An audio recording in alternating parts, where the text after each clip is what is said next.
And you take off on episode 2. On episode 6, because you wanted to discuss some stuff. Get us started, Yeah. Reb. Yeah. All right. If you're good, we'll go ahead and Yeah, keep keep rolling. going. Yeah. I want to talk about the nuts and bolts of the two games last night. You said you didn't watch much of Virginia and Duke, I didn't or really didn't watch any of it. because Yeah. I watched the SEC championship game, and then of Yeah. course I had my grandbaby, so I kind of went in there and we watched the Polar Express. Yeah. Oh, nice. I ain't Well, gonna complain. I wished I could have watched the games though.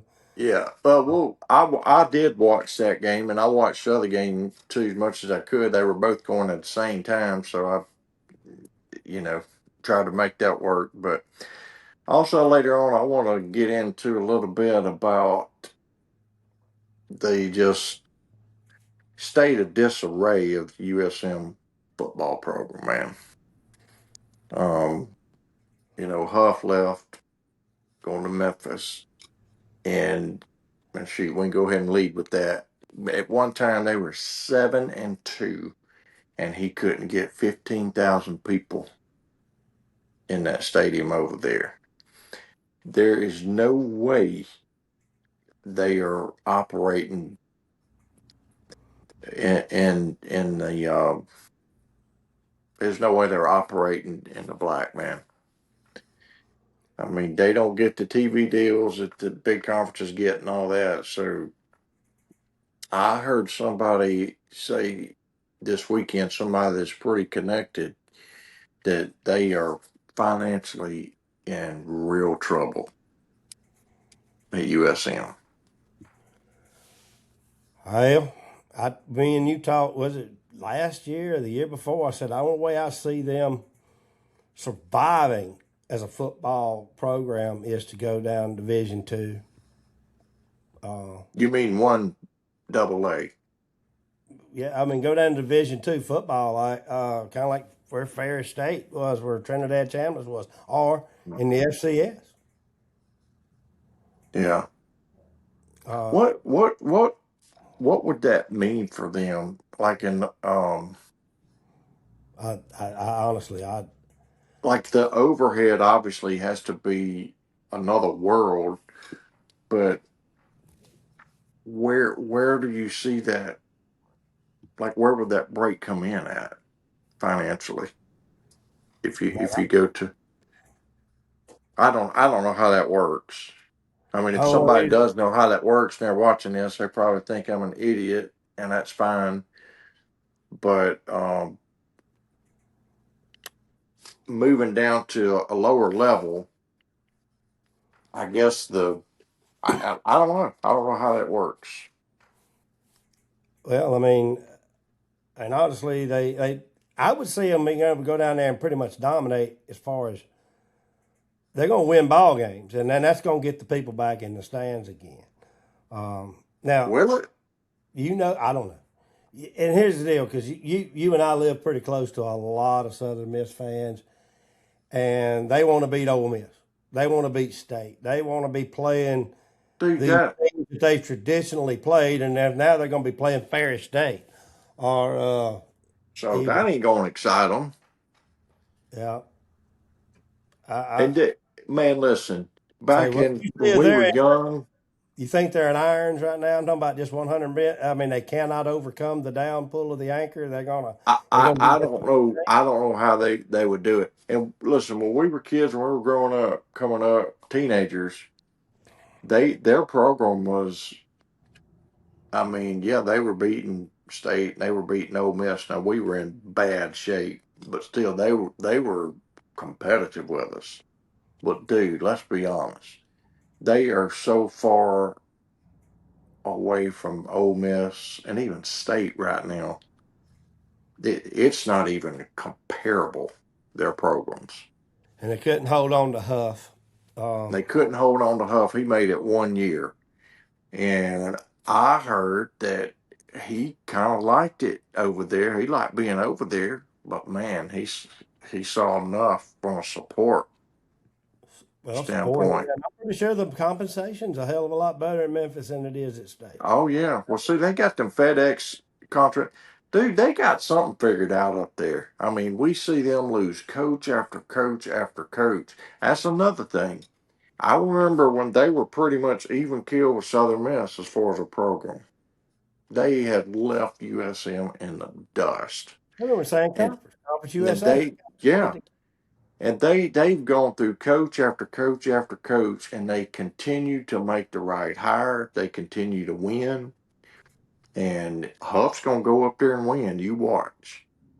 Believe it or not, there's quite a bit of talent in the city of Memphis. Oh yeah, they can recruit the city and field a pretty good football team. But just what happened? Like how did they leave Southern so badly?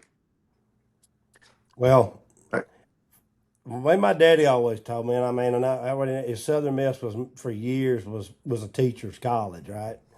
And I'm not trying to be sexist in any way, shape, or form, but what are usually most teachers? Most teachers, especially during the time that they were being at teachers' college, was women. Women normally would go out when they get married, they're going to follow the team of the husband, whoever they marry. And normally that's not going to be a Southern Miss people. They're going to marry State people or LSU people, Alabama people, and they're going to go in up there and they're going to support them.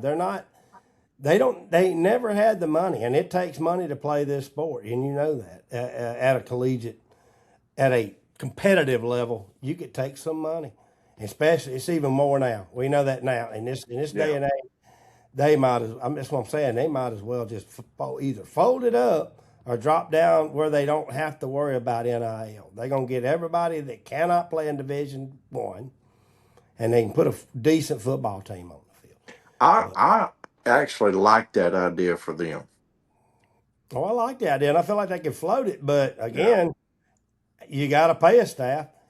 You're going to have to turn the lights on up there at M.M. Roberts. You're going to have to put concessions in out there, and ain't nobody going to want to. If it's the Oak Grove football team's booster club that's going to be, they ain't even going to want to man a concession stand up there, and ain't nobody buying nothing from them. Well, dude, that's kind of what I was saying earlier. You drop down to another level. How does that automatically fix everything? It doesn't. They got Don't people there. because one thing that's going to do is some of the support you've got now, you're going to lose even that because they don't want to drive over there and watch Ferris State. At least now they're watching. I don't know, Louisiana Monroe, Mississippi State came down there last year. If you, I don't know, man, they're in bad shape. They're in bad shape. They ain't got no money, and they're just in trouble, man. They're in trouble. But I do like the idea of dropping down for them, and you're gonna have some old timers that's gonna fight it, but they're not fighting. It's a fight they've lost. And they're not willing to go up there in ball games either. Yeah. I mean, But in the they can 90s, man, early 2000s, you and I both remember Bauer would get 25,000 people in there, no problem. He fielded a top 25 football team. They traveled to Penn State, Texas A&M, Nebraska, Auburn, Florida State, Alabama. They were bye wins, and they played that part well. They'd go in there and play you tough and everything, but it was pretty much a bye win for Penn State or Florida State or whatever, and they could fund the rest of their football program. Now, ain't nobody want to play them. Nobody wants to bring them in. It's not, I don't know.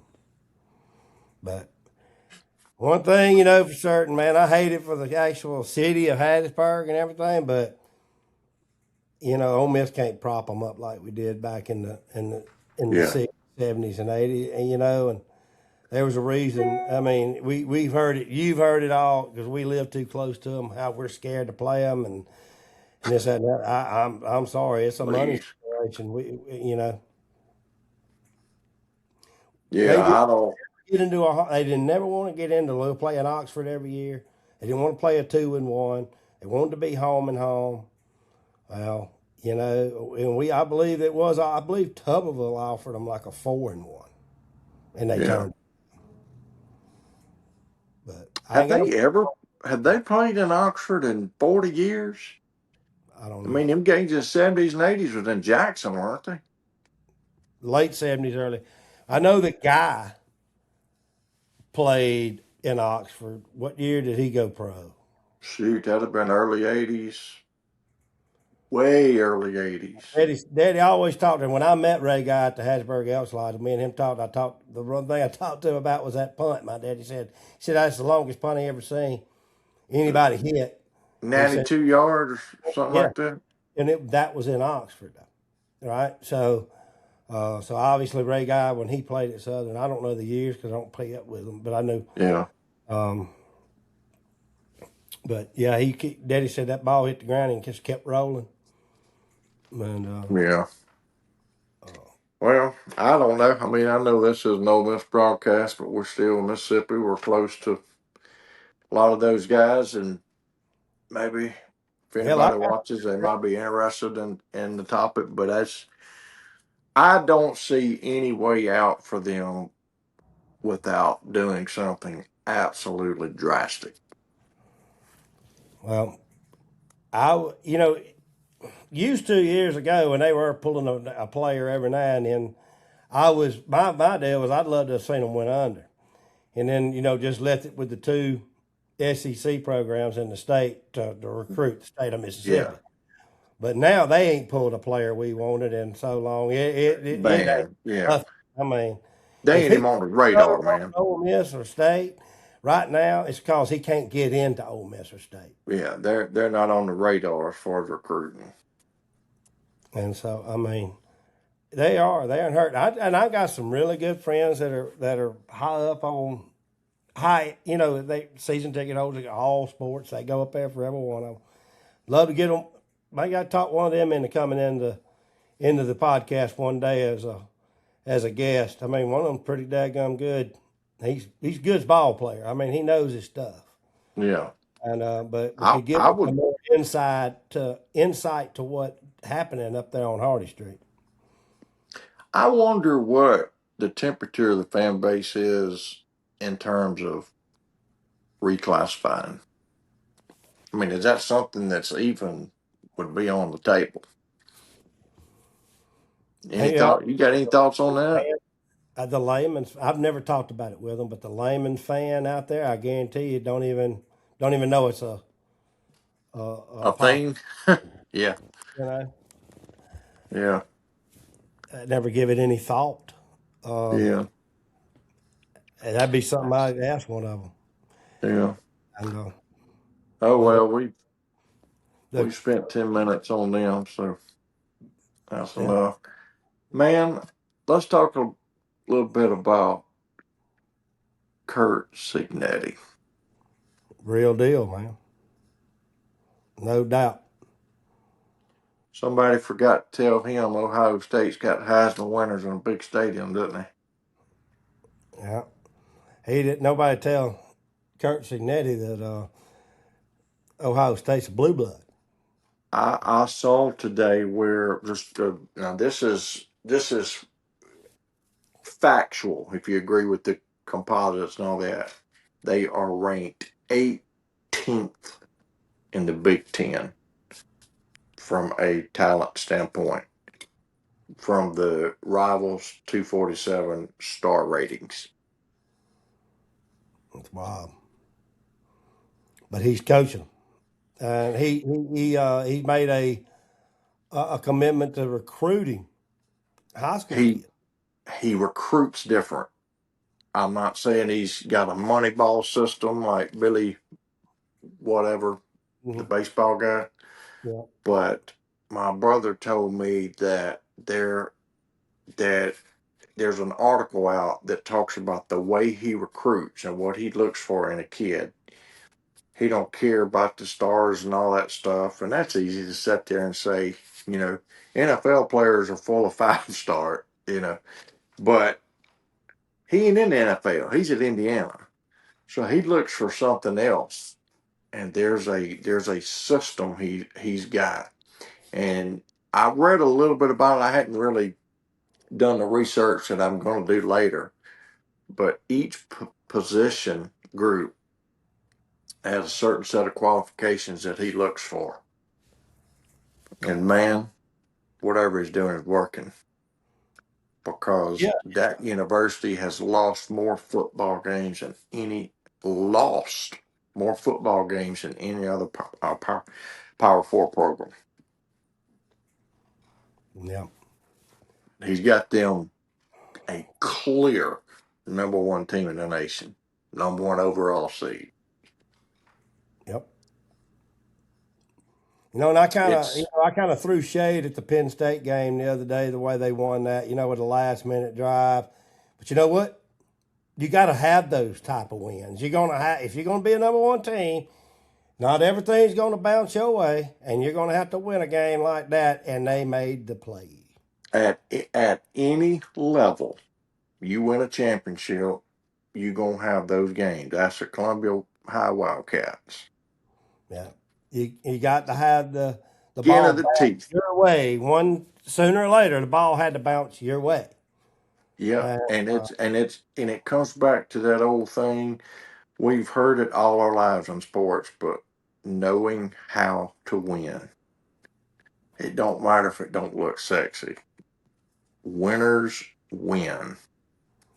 They figure out a way to win. And Winners want the Columbia, ball. Winners, Columbia High, that kind of stuff. we mentioned earlier that I might throw a shout out to them in this deal, but man, there was 2 or 3 games in them playoffs where didn't look good. Didn't look good, but you know what? They won. They figured the way. They Figured out figured a how to way. That third round game against Newton County, I 6 to 0. was I was at the game, and we were down, I think 4 or 5, 50-yard line, 4th and 19, 40 seconds left. Man, the quarterback dropped it in there like Peyton Manning, right in the breadbasket, won the game. What was And that then the other? other night, Was it 6 to 0 or something like that? And was one in the 0-0 with 15 seconds left, and we scored. Won the then you game. had to get the extra point, or you missed it. Well, how did it work? Went for 2, didn't get it, but I mean it was over. Yeah, because then No, it. 6-0. Yeah. Uh, what's that? It's their second, third in a row, and they It's didn't win it they last year. they won in 21, went in 23 and lost. Okay, he wasn't even there in 24. He came back in 25 and won. So they've been the last 4 years he's been there. They've been 3 out of the 4 years and won 2 of them. But it goes back to what we originally started talking about with knowing how to win, and that Curt Cignetti, man, dude, I'm telling you, it's the best coaching job. I've always said in college football, one of the best coaching jobs I've ever seen was James Franklin at Vanderbilt, pre-NIL, when he was battling LSU and Alabama and all that in 2012, 13, 14. But Beaten up. man, what this guy has done. Yeah. Yeah, Cignetti. It's I said it earlier. Cignetti's dry. His personality is so dry. He has no charisma to me. But well, he's all we I care think about he's the mean as a junkyard dog. well. And I think they ain't gonna ever be out toughed by anybody. So he's kind of like the Herb Brooks of football, of college football. Yeah, son, he is. He's like Herb, the Bobby Knight of football. well, if you And remember Herb Brooks, ironically, they you know, both coach at the same place. do you remember Herb Brooks was the coach of the 1980 Olympic hockey team that he literally had that whole team hating him, but he done Yeah. that on purpose. Yeah. They hate him, and that puts them all together, right? But he had them so conditioned that Yeah. they outskated the best team, and that's how they won that game against the Russians was Yeah. outskated, and nobody had outskated them. So, but he done that by conditioning, and like you Hmm. said, Cignetti's probably the same way. He's got them so they got wind in the fourth when nobody else does. Yeah. You And know? dude, they just made plays, man. It I wish don't I could look. have watched it, but Did having you? having the grandson, I just couldn't. I talked him into letting me watch the SEC championship game. I Yeah. wasn't going to try for another one. I wish you could have seen that game. It would have been a lot of fun to break down. But, they had a 13-10 lead, had the ball, 2 minutes left. I'm still sitting here thinking Ohio State's going to stop them, get the ball back, and drive down, score, and win. But every time they needed to convert, to keep the ball, keep possession of the ball, they just made plays, just made it happen. And he's standing there over there on that sideline like they were supposed to, like they're just doing what they're supposed to. It never felt like some super underdog story where they got every call and they got got crazy bounces and all. And they did have some good things happen to them. Ohio State missed a very short field goal that would have tied it. But other than that, man, they just outplayed them efficiently, just kept at it, won the game. So on the Duke, kind of side rail you off that, but on the Duke Virginia game, that one went to OT, didn't it? That one, Duke led by 10 with 4 minutes left, and Virginia fooled around, got it to OT, and Duke won it pretty quick in OT. They scored a touchdown. Virginia got the ball, and they threw a pick first play. So wasn't a lot Yeah. of drama in OT other than the fact that it was in OT, but that game should have never went to OT. Duke outplayed them the whole time. Yeah. And of course, me and the parlay, I took Virginia. Virginia, I would have to. I But would have to. That was a terrible loss for that fan base, man. yeah. I mean, you just can't lose that game. No. But and now as we've seen it, that when that happened, I bet the whole time you're watching it, you're thinking, about five lost teams fixing to be the ACC champion.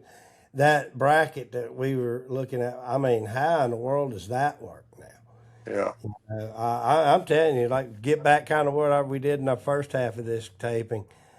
I just could not have wanted to be on that down, just no way, shape, or form. yeah. So, but anyway, You yeah, know, I wish I could have. I might would have wished I could have seen. I really wanted to watch that because I even told you last week when we taped. I said I really want to watch that Big Ten championship game, but just yeah, the way it fell, we had the grandbaby, and yeah. and it's I'm the way I work. I'm gonna be gone for Christmas, so we were kind of doing all the watching the Christmas movies and eating the cupcakes and uh, Oh, you I know get it. doing that stuff. So. I get it. I get it. It I was, had to watch the SEC championship. Just had yeah. to watch that. I tell you what, man. I told you that Duke was up by 10 with 4 minutes left. So they gave up a field goal, 20-13. Virginia kicked the ball off to them. They had the ball, picked up a first down, maybe two, if I remember correctly, and was trying to run the clock out. And on third down, had a kid take a sweep and run out of bounds. You got to stay in bounds on that, but oh man, Cost his team 35 seconds, and Virginia scored with 20 seconds left in the game. So there's your game. Should have never went to overtime, but it did. But anyway, it was a good day for championship games. yeah. And let's Anything else on any of that? I kind of wanted to let's circle. Yeah, we'll get into Ole Miss and Tulane probably Yeah, next week, maybe. Yeah. yeah, but I did kind of on the coaching carousel thing here. Did you happen to catch in the selection show Golding's interview? I didn't. The Zoom type interview, I didn't see it. I heard he did one, but I didn't see it. Well, he was the very last. I don't know if that was just because he wasn't available at that moment or how it went down, but he I got a video of it. I'll just send it to you. But I thought about putting it up here, but we'd have to kind of watch it. Take about 3 or 4 minutes. But anyway, he Yeah. did say that on the Charlie Weiss thing, it didn't quite go down the way it's being reported. That Charlie didn't just load up and go. The whole time he's like, man, I got to protect my future. I got to know. I got to at least look and see what I'm going to have to do for next year. So, but in no way, shape, or form was he never not going to coach the offense in this playoff game. So has Pete officially offered Charlie the OC spot? Man, that's the way it sounds, don't it? I mean, it sure sounds like that. He's still trying to Well, I keep mean, him. we've just all assumed that. Well, it We've just just seems all like. assumed that. But so if he has, I even asked Chase on the board the other day, help me reset the coverage on this Charlie White stuff because I was traveling, I wasn't where I could get to the boards. You know how when Chase and Neil and then put something on the 247 board, you know how if you're not on top of it and watching it from the get go, it'll be 15 pages long. Mm-hmm. By the time you finally do check, and I ain't reading every single post on that. Yeah, and they don't like going back and saying it again if they've already put it on there. I know, and so I can say, can we reset the coverage on Weiss? Just real quick. Is there a chance that he's wanting to stay? Is that it? And he never answered me, so I don't know. If he did, I missed it. So I'm guessing we did offer it, and maybe we're waiting on him to answer. He's good as gone. I'm not even. So all right, so that kind of brings me to that. If he's good as gone, who out there you want? Who you think could run this offense?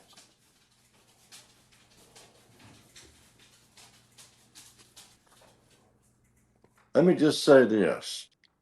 I think we're going to look a lot different next fall than we've looked the last 5 years. Well, I'll agree with that. I'm We've just been trying. one of the best in the country, man. Yeah, I think we're going to look different just from a talent standpoint. We're going to have to go out there and get somebody new because I honestly don't see Trinidad Chambliss getting the waiver. He's already played 4 years. Yeah. How about his commercial? Yeah, that's kind of cool.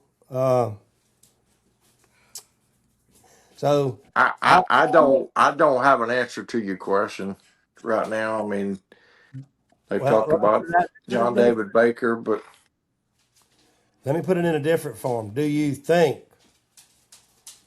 that Derek Nix could possibly be an OC? He went to Auburn as the OC, and they looked like crap.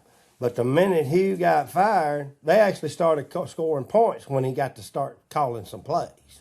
yeah, I brand new first time head coach. I don't want a first time OC either, man. Well, I don't want it. I'm just wondering, could we make it work? I don't have no idea. I mean, I don't know how much of his fingerprint was on that Auburn offense before, and what happened. It just I don't know. Yeah. Now, from what I understand, he's trying to decide if he wants a job. Right. And I think he might be trying to see what's going on at Southern. Yeah, he's got to be a candidate there. You'd think they'd want to be talking to him some. Yeah. Also, I'll tell you what. For quite a while, and as an alumni, I would not want that job, but we can pay him more to coordinator than they can as a head coach. Ain't no doubt. If it's all A about lot money. more. I even seen them. They were hollering about Coach O, but they can't afford him. No. So, Man, he ain't going to USM. He's going to wind up over there with Lane doing something on that staff. still keep our eyes open on. Is he named that defensive coordinator position yet? Yeah. Yeah, he has.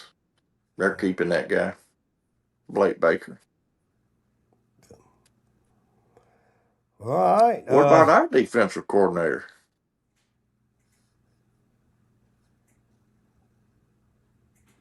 Yeah, our defensive coordinator's the head coach. Yeah. I mean, He's going to do that. he's going to fill us. I ain't got a problem with the way Golding's going to fill the defensive staff. I feel like he can. I think he's going to get some people in there to coach the defensive side of the ball. But what does he know about the offensive side of the ball? I mean, there's a lot of what ifs here, man. I mean, and everybody's got to start somewhere. That got to have a It's first. all. I just don't know if Ole Miss is the type of program that can break out coaches. I mean, we've never had any real good luck doing that. Yeah. Tuberville had some success breaking out from the defensive coordinator to going to the head coaching role, but different time. I mean, totally different time. Yeah. And then, of course, we all know about the Matt Luke era. Yes, we do. Well, me and you got. I thought I we remember gonna us going up there to one of them games when he was coaching. We was trying to get Arkansas. talk ourselves into thinking that maybe we was wrong about him, and we know we wasn't. It was the Arkansas game, and Matt Corral was quarterback, and Yeah. golly, it wasn't pretty, but we ended up winning the game. I remember. Yeah. And, Buddy, they were one of the few teams in the country worse than us in them days. They had that. yeah. What was But that we had cat's no. name? Chad We had, Morris. yeah, but we had no daggum. We had no talent at all then. I mean, we were coming out of a probation with scholarship deals and through. You know, I even kind of threw it at you there. Did we? Was we being unfair to Matt Luke? You know, at one point this year because. I remember answering no. Well, I know, and I did, and I agreed with you, but I was trying to play a little, trying to generate some conversation. But good Lord, I mean, he had nothing, and he had no tools to recruit something with. Man, We that was some immediately strange fired days. him, bring in Lane Kiffin, and give him the keys to the city and almost a blank check. Go get what you want. Was what we told him. So I understand we weren't being unfair.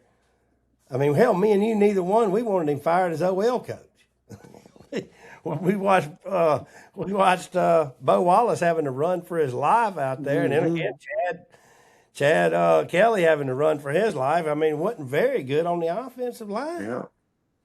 Jedi was trying to tell us that we needed them guys to play together for 8 years before they started jail, but well, we do need O-line does have to gel together. I do get that point, but we ain't got 8 years to get them, Jedi.